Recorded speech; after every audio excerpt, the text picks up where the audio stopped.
자, 오늘은 계속해서 잠언의 말씀을 봅니다. 우리 잠언서 2장의 말씀을 함께 보겠습니다.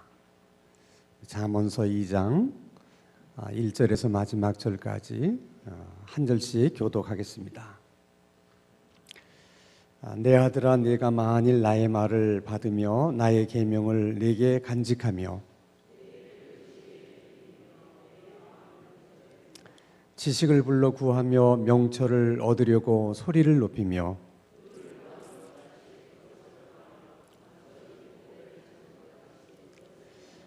여호와 경외하기를 깨달으며 하나님을 알게 되리니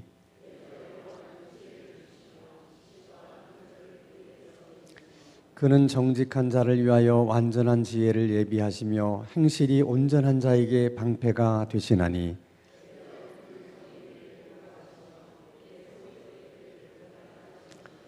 그런즉 네가 공의와 정의와 정직 곧 모든 선한 길을 깨달을 것이라.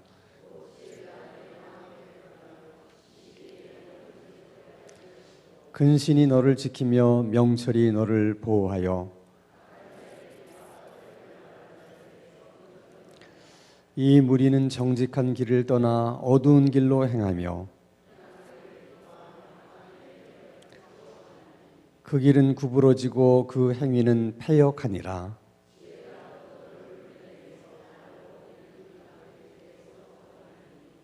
그는 젊은 시절의 짝을 버리며 그의 하나님의 언약을 잊어버린 자라. 누구든지 그에게로 가는 자는 돌아오지 못하며 또 생명길을 얻지 못하느니라.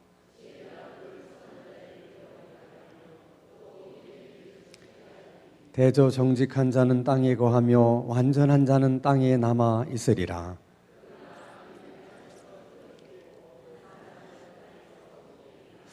아멘.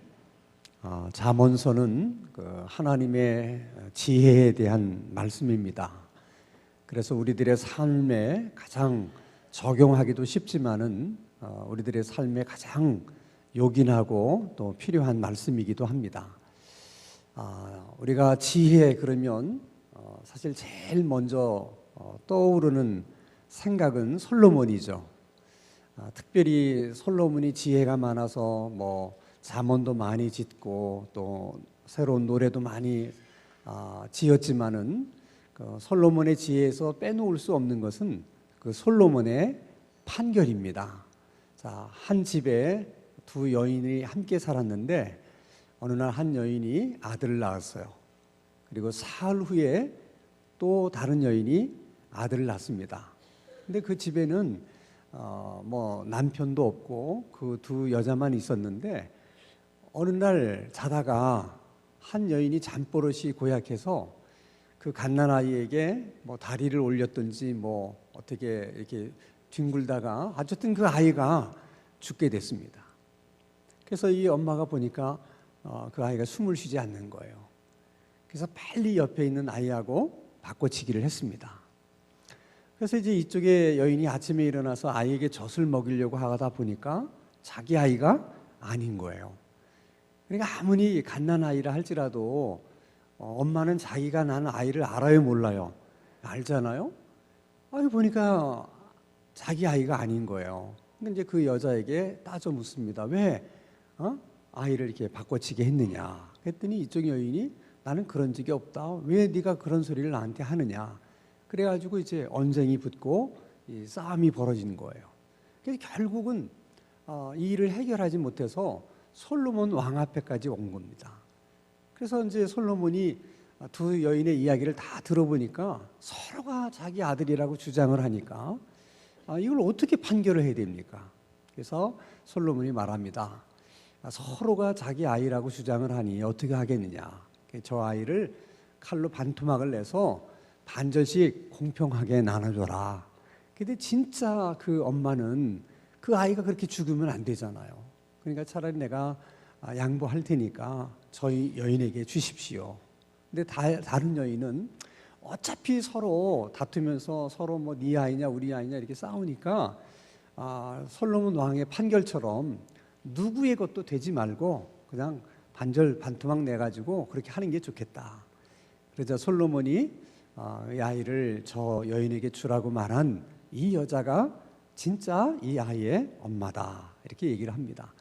자, 오늘 우리들은 뭐 이 이야기를 너무 많이 들었기 때문에 뭐 당연한 일인 것 같고 뭐 별로 그렇게 크게 와닿지 않을 수도 있지만은, 그 당시에는 정말 그렇게 다투는 여인 앞에서 이 아이가 정말 진짜 누구의 아이인지를 밝혀내는 것이 쉬운 일이 아니잖아요.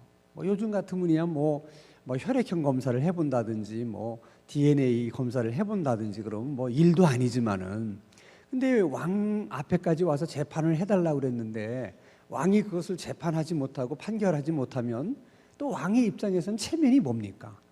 근데 그냥 왕이 명쾌하게 판결을 내린 거예요. 모든 신하들이 그 솔로몬의 지혜를 보고 탐복을 했다고 그럽니다. 근데 이 이야기는 우리 예수 믿는 사람들만 알고 있는 얘기가 아니라 믿지 않는 사람들도 성경의 이야기 가운데 가장 많이 알려진 이야기가 이 솔로몬의 재판이에요. 그래서 요즘도 판사들이 정말 재판하기 어려운 일들을 만나면 솔로몬의 지혜가 필요하다, 그런 얘기를 서로 주고받는다고 합니다. 이런 지혜들은 뭐 꼭 솔로몬에게만 있는 것이 아니라 뭐 여러 사람들에게 또 하나님이 주셔서 또 이렇게 지혜롭게 일을 처리하는 분들이 많이 있습니다.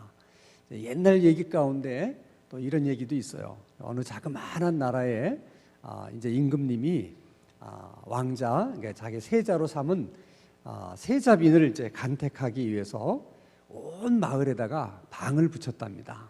그래서 우리 세자빈이 되기를 원하는 여자들은 누구든지 다 이제 신청을 해라.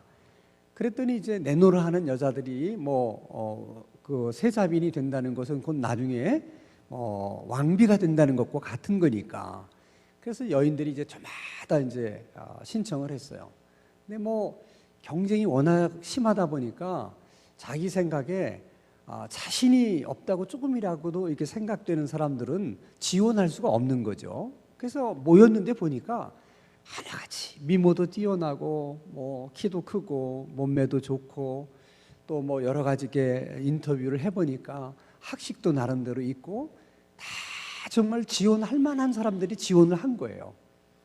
그래도 이제 이 많은 사람을 다 어떻게 하겠습니까? 많은 신하들이 어쨌든 이렇게 고르고 저렇게 고르고 다 고르다가 마지막 후보 10명으로 이제 정리를 했어요. 근데 신하들이 보니까 이 10명은 정말 우열을 가리기가 어려운 거야. 이 여자는 이래서 이쁘고 저 여자는 또 저래서 이쁘고 모든 게 너무 그냥 비슷한 거예요.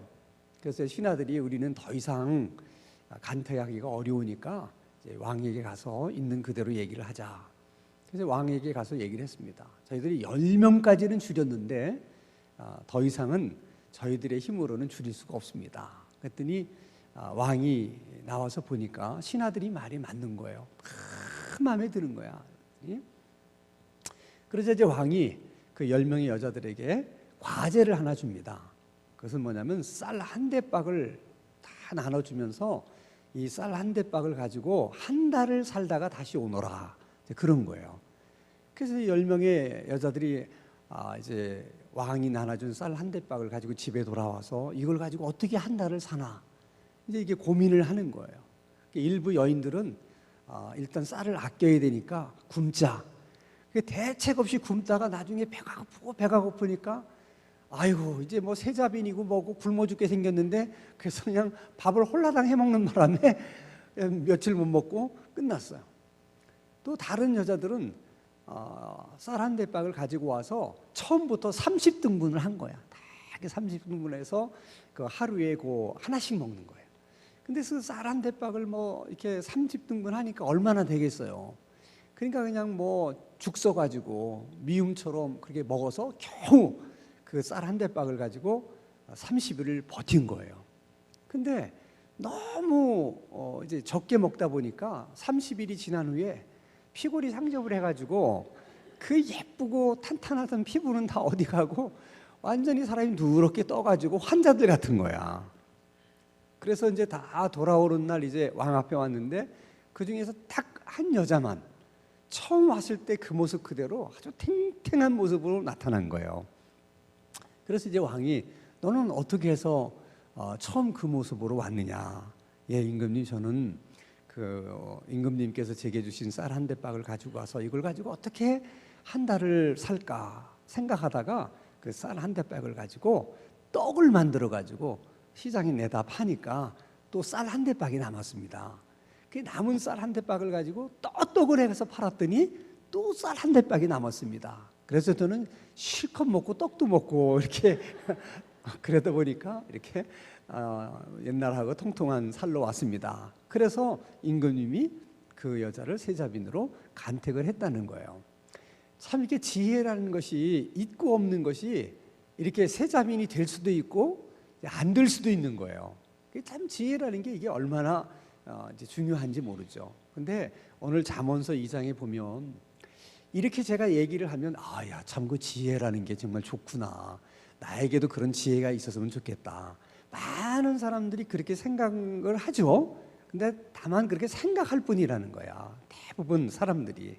근데 그런 얘기를 들을 때, 야, 지혜가 그렇게 좋은 거라면 내가 어떤 방법을 통해서도 그런 지혜를 얻었으면 좋겠다.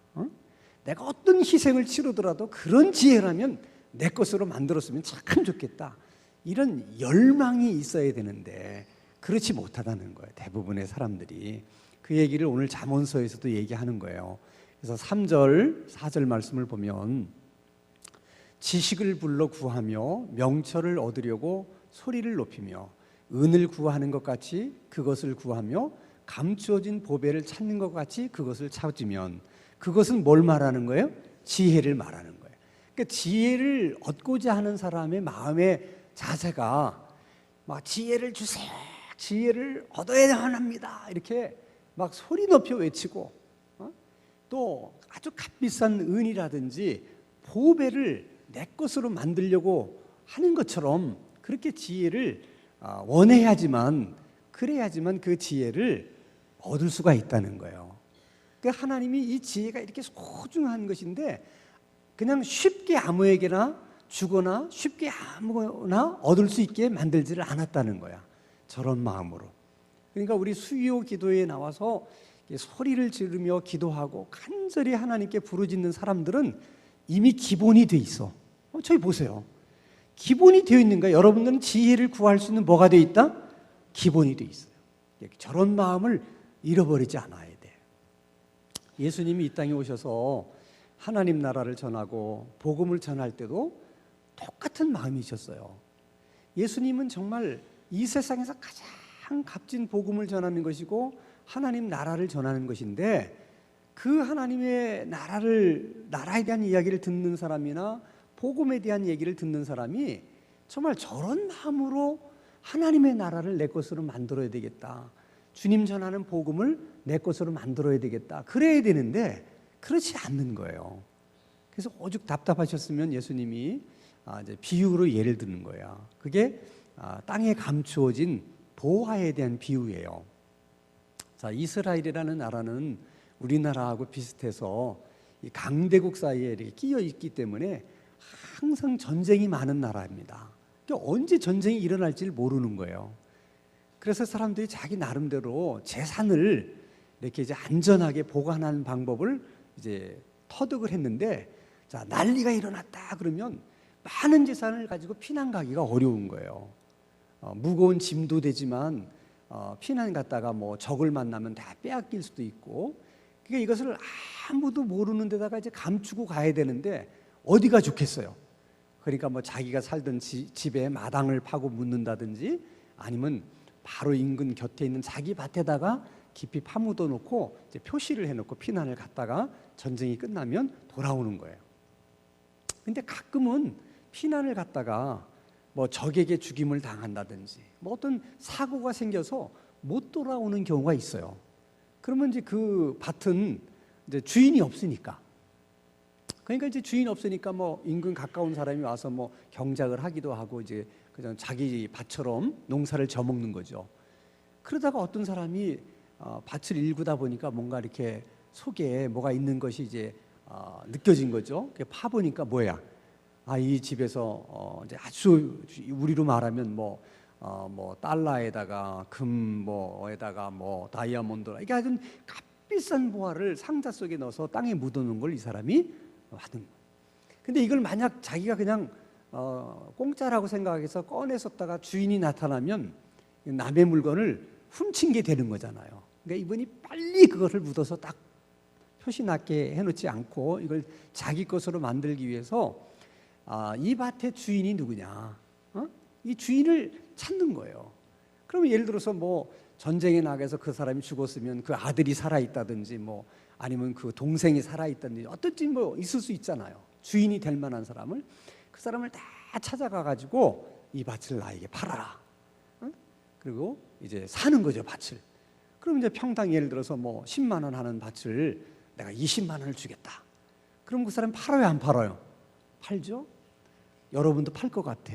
그러니까 여러분들은 이게 10만 원 하는 땅을 20만 원 주겠다고 누가 그렇게 얘기를 하면 일단 안 팔겠다고 그래야 돼. 아니 왜 10만 원 하는 땅을 이 사람은 20만 원에 살려고 그럴까? 이걸 한 번쯤 생각해 봐야 돼. 그게 지혜라니까. 근데 대부분 사람은 어떻게 생각해? 만면하기 전에 팔자 이래가지고 20만 원에 파는 거죠. 어쨌든 예수님이 비유 속에 그 사람도 팔았어. 이게 자기 땅이 된 거야 이제. 그러니 밭은 10만 원 주고 샀지만 그 속에 감추인 보화는 이건 뭐 1,000만 원어치도 될 수 있으니까 그런 심정으로 복음을 받아들이고 하나님의 나라를 받아들여야 된다. 이게 이제 예수님의 말씀이야. 근데 예수님 당시에만 그런 게 아니에요. 언제나 사람 사는 게 다 똑같은 거야. 이제 우리나라에서 옛날 그 신안 앞바다에서 이제 뭐 고려 청자가 많이 이제 발견이 됐잖아요. 근데 그 스토리 가운데도 재밌는 얘기가 있어요. 사실 그 신안 그 앞바다에 그 어촌 어부들이 쭈꾸미를 잡으려고 이렇게 그물을 던졌는데 쭈꾸미는 안 올라오고 무슨 게 파편 같은 게 이렇게 올라온 거예요. 그러다 보니까 이제 뭐 어떤 것은 온전한 채로 이제 그릇이 올라온 것도 있고 보니까 뭐 바닷속에 오래 있었으니까 뭐 거기 이끼도 끼고 이런 조개비 같은 것도 뭐 붙고 있고 그렇지 않겠습니까? 근데 보니까 뭐 그릇은 이게 탄탄하게 잘 생긴 거야. 그러니까 이제 버리기가 아까우니까 어떤 집에서 개밥 그릇 쓰는 거예요. 개밥 그릇으로. 이게 개밥 그릇을 오래 썼어요. 근데 이제 신안 쪽으로 이렇게 이제 여행을 가던 어떤 사람이 쓱 지나가다 보니까 개밥 그릇에 눈에 착한 거예요. 보니까 예사롭지가 않아. 그래서 가서 쓱 개밥 그릇을 보니까 이게 오래된 청자 같은 거야. 근데 이 사람이 그 개주인 보고 이 개밥 그릇 얼마요? 나한테 파시오. 그러면 수상하게 생각할 거 아니야. 그러니까 이분이 딱 지혜가 떠오른 거예요. 개를 막 쓰다듬으면서 개가 이렇게 잘생겼다고 막 이렇게 하면서 그분 보고 이 개 족보 있는 개냐고. 그러니까 뭐 이 아줌마는 뭐 그런 거 알 턱이 없잖아요. 뭐 족보인지 뭔지 모르겠다. 그러니까 이 개는 보통 개가 아닌 것 같다고 그렇게 하고 그러면서 내가 개를 참 좋아하는데 오래간만에 이렇게 내 마음에 드는 개를 만났는데 이 개를 나한테 파시라고 그런 거예요. 그럼 개가 이제 보신 개값이 5만 원 하는데 이분은 얼마 불렀겠어? 한번 10만 원 불렀겠죠. 근데 이 아줌마는 생각하니까 뭐 이 개는 뭐 복날에 잡아먹으려고 했던 개인데 아니 뭐 이게 뭐 몇 껍질을 더 달라고 그러니까 뭐 그냥 금방 판 거예요. 이 개를 산 다음에 이제 개가 없으니까 그 개밥 그릇도 같이 달라고 그러니까 뭐 그 사람이 아이고 가져가시라고. 그래서 이분이 가져와서 그 개밥가루를 가만히 보니까 이게 자기 생각하고 맞는 것 같아. 그래서 신고를 한 거예요. 문화재청에다가. 그랬더니 문화재청이 가져다 보니까 이제 진짜 고려 청자로 밝혀졌어요. 그 다음부터 이제 그쪽을 딱 지정을 해가지고 이제 다른 사람들이 하지 못하도록 이제 그렇게 한 거죠. 그러니까 여러분 아무리 이것이 가치 있는 그릇이라 할지라도 그 그릇이 정말 가치 있다는 걸 모르면 개밥 그릇으로 쓰는 거야. 그러니까 지혜도 마찬가지예요. 지혜의 가치를 모르는 사람은 그냥 개밥 그릇처럼 쓴다니까 지혜를. 그러면 지혜를 얻기가 어려운 거예요. 자, 그러면 하나님이 분명히 약속하기를 우리가 이제 지혜를 소리를 높여 구하고 은을 구하는 것처럼 보배를 얻는 것처럼 그렇게 간절히 우리가 원하면 하나님은 주시겠다는 거야. 그래서 우리가 이제 지혜를 받게 되면 때로는 뭐 솔로몬과 비슷한 지혜로 뭐 어떤 일들을 판결할 수도 있고, 또는 무슨 예화에서 나왔던 왕처럼 뭐 그런 지혜도 있을 수 있고, 뭐 여러 가지가 있을 수 있는데, 하나님은 하나님의 지혜를 받은 자에게 나타나는 가장 두드러진 특징을 두 가지로 설명을 해요. 이게 참 중요해요. 자, 5절 말씀을 보겠습니다. 5절을 한번 읽겠습니다. 시작. 여호와 경외하기를 깨달으며 하나님을 알게 되리니. 그러니까 우리가 하나님이 주시는 지혜를 갖게 되면 제일 먼저 나타나는 게 뭐냐면, 하나님을 어떻게 경외하는지를 알게 되고 하나님에 대한 지식이 많아진다는 거예요. 하나님이 어떤 분인지를 많이 깨닫게 된다는 거예요. 왜 그러느냐? 그 지혜가 누구로부터 온 것이기 때문에, 하나님으로부터 온 지혜이기 때문에, 그 지혜, 하나님으로부터 온 지혜가 오면 저절로 사람이 하나님에 대해서 많이 알게 되고 하나님을 경외하게 된다는 거예요. 그러니까 여러분, 세상에는 하나님이 주시는 지혜만 있는 게 아니에요. 우리가 흔히 이제 삼국지에 보면 제일 꽤 많은 사람이 누구예요? 조조잖아요. 그 조조가 우리는 지혜롭다고 말을 안 하고 꾀가 많다고 얘기를 하잖아요. 그러니까 꾀라는 게 지혜거든요, 일종의. 근데 그런 조조가 가지고 있는 그런 꾀는 우리가 지혜라고 말하지 않는 것은 이게 나쁜 쪽에 써서 그러는 거야. 나쁜 쪽에. 그러니까 세상이 하나님이 주시지 않는 지혜도 있다는 걸 아셔야 돼. 그러니까 하나님이 주시지 않는 지혜는 되게 악한 영으로부터 오는 지혜들이 대부분이죠. 근데 그런 지혜를 받으면 사람이 어디다 써먹느냐? 사기치는 데 써먹어요. 그러니까 여러분, 멍청하면 사기칠 수 있어요, 없어요? 없어요. 지혜가 있어야지 사기를 칠 수 있는 거야. 그래서 사기꾼들이 와서 얘기하는 걸 들어보면 어때? 다 그럴듯하잖아요. 그게 다 여러분 사람의 지혜에서 나오는 거야. 그러니까 남의 마음을 훔칠 만큼 아주 말을 잘하는 거야. 그게 보통 여러분 실력이 아니에요. 근데 그거를 좋은 데 써야 되는데 그런 데 쓰는 거죠. 이건 하나님이 주신 지혜가 아니라는 겁니다. 자, 그러면 이 좋은 지혜를 하나님은 어떤 사람에게 주고 싶을까? 그렇잖아. 하나님의 입장에서도 이 지혜라는 게 이렇게 좋은 거니까 주고 싶은 사람이 있지 않겠어요? 그걸 또 역으로 말하면, 하나님은 어떤 사람들이 지혜를 주세요 이렇게 구하기를 원할까? 어떤 사람? 7절 말씀 보세요. 자, 같이 읽습니다. 시작. 그는 정직한 자를 위하여 완전한 지혜를 예비하시며 행실이 온전한 자에게 방패가 되시니. 그러니까 첫째는 정직한 자에게 하나님은 지혜를 주고 싶어 한다는 거예요. 왜 그럴까? 여러분, 정직하게 산다는 게 힘든 거거든요. 우리가 흔히 얘기를 하잖아요. 정직하게 살면 가난하게 돼요, 부자가 돼요. 다 여러분도 아시네. 우리가 다 그런 생각들이 있어요. 그냥 정직하게 뭐든지 하면 손해보는 게 너무 많은 거야. 그러니까 하나님도 그걸 아세요. 그러니까 정직한 자에게 뭐가 필요하다는 거야? 지혜가 필요하다는 거야. 정직하긴 한데 지혜가 없으면 가난하게 사는 거야. 그래서 하나님이 정직한 자에게는 뭘 주기를 원하신다? 지혜를 주기를 원하신다. 그러니까 하나님의 지혜가 있으면 정직하게 살아도 가난하게 되는 것이 아니라 더 부하게 될 수 있다는 거야. 그러니까 정직하게 사는 게 중요해요. 정직하게. 그러니까 하나님은 저렇게 사는 자가 하나님께 지혜를 주세요 이렇게 구하기를 원하신다는 거죠. 8절. 자, 같이 한번 또 읽습니다. 시작. 대저 그는 정의의 길을 보호하시며 그의 성도들의 길을 보존하려 하십니다. 정의의 길을 보호하신다는 것은 옳은 길을 가려고 하는 사람, 모든 것을 공평하게 일을 처리하려고 하는 사람, 그 사람을 가리키는 거예요. 근데 모든 일을 이렇게 공평하게 하려고 그러고 또 이렇게 옳은 길로 가려고 하는 사람들은 또 많은 사람들에게 이렇게 왕따를 당하는 경우들이 많아요. 그래, 너만 잘났냐? 뭐 이러면서 사람이 이렇게 뭔가 좀 어리숙해서 그냥 뭐 사람들이 뭐 해도 그냥 같이 어울려줘야 그냥 이렇게 한 패거리가 돼서 서로 도와주고 도움받고, 이게 세상이거든.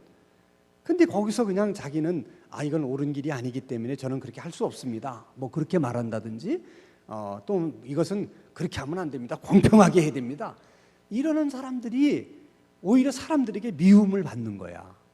그래서 하나님이 그런 사람들에게도 뭘 주고 싶어 하신다? 지혜를. 그래서 그런 사람들에게 미움을 받으려고 할 때 지혜롭게 말하고 지혜롭게 행동을 해서 그렇게 하지 않을 수 있도록 하시겠다는 거예요. 근데 그 마지막 구절이 또 중요해요. 그는 성도들의 길을 보존하려 하십니다. 그래서 하나님은 성도들이 어떤 사람들이기를 원하느냐? 정직한 사람들이 되기를 원하고 옳은 길을 걸어가는 사람들이 되기를 원하고 모든 일을 공평하게 처리하는 사람들이 되기를 원한다는 거야. 그런 성도들이 그렇지 않은 사람들에게 다치지 않도록 그를 잘 보호해 주기 위해서 하나님이 그들에게 뭘 주기를 원하신다? 지혜를 주시기를 원하신다는 거예요. 할렐루야. 하나님이 이렇게 세심한 하나님이야. 얼마나 세심한지 몰라요. 자, 그러면 하나님이 저런 이제 지혜를 주시면 우리가 이제 지혜가 만약에 생긴다. 그러면 이제 어떤 결과들이 있느냐? 그런 지혜를 받게 되면 9절입니다. 자, 그런즉 내가 공의와 정의와 정직 곧 모든 선한 길을 깨달을 것이라. 그러니까 지혜가 있으면 무엇이 옳고 무엇이 틀렸는지를 알 수 있고 무엇이 선하고 무엇이 악한 것인지를 다 알게 된다는 거야. 뭐가 있으면? 지혜가 있으면. 그러니까 늘 제가 얘기하지만 사회가 아무리 이렇게 이상하게 굴러가도 사실 하나님의 교회만 반듯하게 서 있으면 걱정할 일이 없어요. 우리 소돔 고모라 심판에서도 말씀하는 것처럼 하나님의 관심은 교회에 있어요. 그리고 성도들에게 있어요. 그러니까 교회만 바로 서고 성도들만 바로 서면 사실 걱정할 게 없어요. 그런 의미에서 믿지 않는 사람들은 사실 교회를 욕할 게 아니라 교회가 그들에게 소망이 돼야 돼. 자기들은 그렇게 살아도 교회가 반듯하기 때문에 우리가 그 덕에 산다. 사실 그런 마음들이 있어야 돼. 교회가 그런 역할을 해야 되는 거거든요. 그럴 때 교회가 가장 중요한 게 뭐냐면 옳고 그름을 분별하고 판단할 수 있는 지혜가 있어야 되는 거야. 교회가. 그리고 성도들이. 근데 지금 이제 우리 지금 돌아가는 사회를 걱정하는 거는 여러 가지 이유가 있어요. 이제 사람들 말에 의하면 너무 대통령이 고집이 세서 걱정이라는 사람도 있고 여러 말이 많은데 저는 그런 걸 걱정하는 게 아니에요. 지금 이 사회가 가장 크게 문제 삼는 건 뭐냐면 뭐가 거짓말이고 뭐가 참말인지를 모르겠는 거야, 이게. 여러분 아세요? 아니, 어떤 건 참말이 거짓말 같기도 하고 어떤 거는 거짓말이 또 참말 같기도 하고 이게 국민들이 지금 그거를 분별을 잘 못하는 거야. 근데 세상 사람들이 분별을 잘 못하는 건 그냥 문제가 없는데 교인들조차도 그게 분별이 안 되는 거야. 그 얘기는 뭐냐면 지금 한국 교회가 지혜가 없는 거예요, 지혜가. 그렇기 때문에 지금 한국 교회가 가장 무릎 꿇어서 하나님께 구해야 될 기도의 제목이 뭐냐면 지혜를 달라고 그래야 돼. 그래서 지금 말씀처럼 지혜가 있으면 이렇게 가짜 뉴스를 하면 그게 금방 이렇게 깨닫게 될 것이다. 금방 그것을 알게 된다는 거야. 그래서 교회만이라도 그것을 딱 분별해서 중심을 잡게 되면 세상 사람들이 다 이제 교회를 따라오게 돼 있는 것이죠.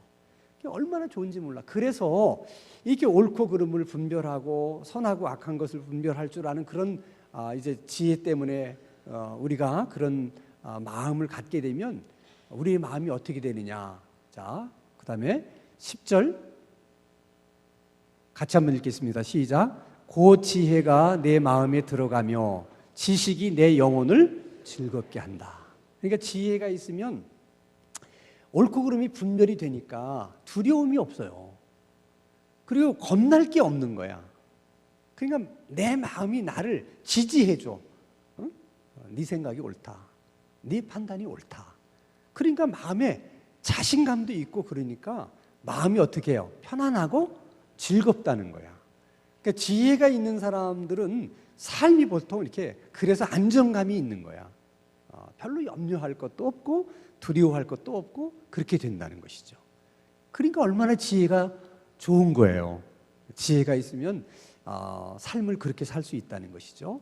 또 지혜가 있게 되면 우리에게 주는 유익이 또 한 가지가 있는데, 자, 잠언서 11절. 자, 근신이 너를 지키며, 여기서 근신과 명철은 다 지혜를 말하는 거예요. 우리가 이제 시편을 읽을 때도 같은 얘기를 이렇게 다른 단어로 표현을 하잖아요. 잠언에서도 그런 게 많아요. 근신이라고 하는 것도 지혜에서 나오는 것이고 명철도 다 지혜에서 나오는 거예요. 그러니까 지혜가 너를 어떻게 한다? 보호하고 지켜준다는 거예요. 여러 상황에서 그러는 거예요. 여러 상황에서. 이럴 때 어떻게 말하느냐에 따라서 내가 이렇게 될 수도 있고 저렇게 될 수 있는데, 지혜가 그렇게 아주 적절하게 말을 할 수 있게 해줘서 이렇게 내가 위험에 처하지 않을 수 있도록 나를 지켜주고 보호해 준다는 거예요. 근데 그 지혜가 여러 면에서 우리를 지켜주고 보호해 주는데, 특별히 성경은 한 가지를 이렇게 뭐라 그럴까 지적을 해가지고 특별히 이 부분에서 지혜가 너희들을 지켜주고 보호해 준다, 그렇게 말씀을 하세요. 그게 그만큼 중요하기 때문이겠죠. 자, 우리 16절이죠. 12절. 자, 같이 한번 읽겠습니다. 악한 자의 길과 패역을 말하는 자에게서 건져내리라. 그러니까 악한 자의 꼬임에 빠지거나 쉽게 말하면 사기꾼에게 이렇게 말려 들어가지 않도록 지혜가 지켜준다는 거죠. 그렇게 그것도 중요하지만 16절입니다. 자, 또 한번 같이 읽겠습니다. 시작. 지혜가 또 너를 음녀에게서 말로 호리는 이방 계집에게서 구원하리라. 저게 중요하기 때문에 성경이 얘기를 하는 거예요. 대부분 남자들이 나이 들어 망신당하는 게 다 뭐 때문이야? 여자 때문이에요. 그것은 한마디로 말해서 지혜가 없어서 그렇다는 거야. 지난번 뉴스에 보니까 법무부 차관까지 하신 분이 자기 자녀들도 얼마나 컸겠어요. 아마 그 나이쯤 되면 자녀들도 다 장가가고 시집가고 그랬을 텐데, 이게 무슨 어떤 연예인하고 썸씽이 있다 이런 얘기, 그런 얘기가 입에 오르고 내리는 것만으로도 부끄러운 거잖아요. 왜 처신을 그렇게 했을까? 법무부 차관까지 하신 분이. 그게 여러분 배운 게 많다고 그래가지고 그것이 되는 문제가 아니에요. 지혜가 없으면 호리는 마에 다 넘어가는 거야. 그래서 여러분 성경에도 보면 요셉은 무슨 대학 나온 사람이 아니잖아요. 배운 게 많지 않아도 하나님이 요셉에게는 지혜를 주셨기 때문에 보디발의 부인이 유혹할 때 어떻게 했어요? 딱 도망치잖아요. 그게 지혜예요. 지혜가 별게 아니에요. 이럴 때는 도망가는 거다. 그게 지혜야. 그러니까 안 넘어가잖아. 근데 하나님의 성령의 힘으로 정말 그 전에도 그런 사람이 없었고 그 후에도 그런 사람이 없었던 사람이 솔로몬 말고 또 한 사람이 있어요. 솔로몬은 지혜가 그랬고 힘에 의해서는 삼손이야. 삼손만큼 힘이 센 사람이 삼손 이전에도 없었고 이후에도 없어요. 그러니까 삼손은 대단한 사람이야. 근데 그 삼손이 그 대단함을 가지고 제대로 한번 제대로 한번 역할도 한번 해보지 못하고 사실 무너지게 되잖아요. 그 이유가 저것 때문에 그래요. 그래서 사사기 16장 1절 말씀 보세요. 같이 한번 읽겠습니다. 시작. 삼손이 가사에 가서 거기서 한 기생을 보고 그에게로 그러니까 거기에 주저함이 없는 거야. 보고 들어갔다. 인생 끝난 거야. 저 여자가 들릴라해요. 저 여자 때문에 나중에 어떻게 두 눈을 뽑히잖아요. 얼마나 비참해요. 하나님의 영으로 아무도 힘으로든 대적할 수 없는 그런 삼손이 두 눈이 뽑혀가지고 결국 집이 무너져 내려서 그냥 인생이 그냥 끝나잖아요. 삼손에게는 힘이 있었는데 뭐는 없었다? 지혜는 없었다. 이걸 여러분 잘 아셔요. 힘은 있었지만 지혜가 없으면 두 눈 뽑혀요. 돈은 많지만 지혜가 없으면 그렇게 되는 거예요. 그러니까 여러분 지혜가 무엇보다도 필요한 거야. 그래서 우리가 인생을 살다가 참 돌아보면 후회스러운 일들이 많아요. 저도 그렇고 여러분도 그렇고. 근데 그 후회스러운 일들을 한 번쯤 돌아보면 왜 내가 그런 일을 했을까? 다 뭐가 없어서 그래요.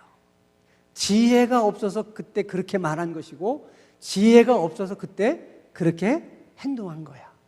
다 지혜가 부족해서 그런 거예요. 그러니까 지혜가 있었더라면 그때 그렇게 말하지 않았을 거를.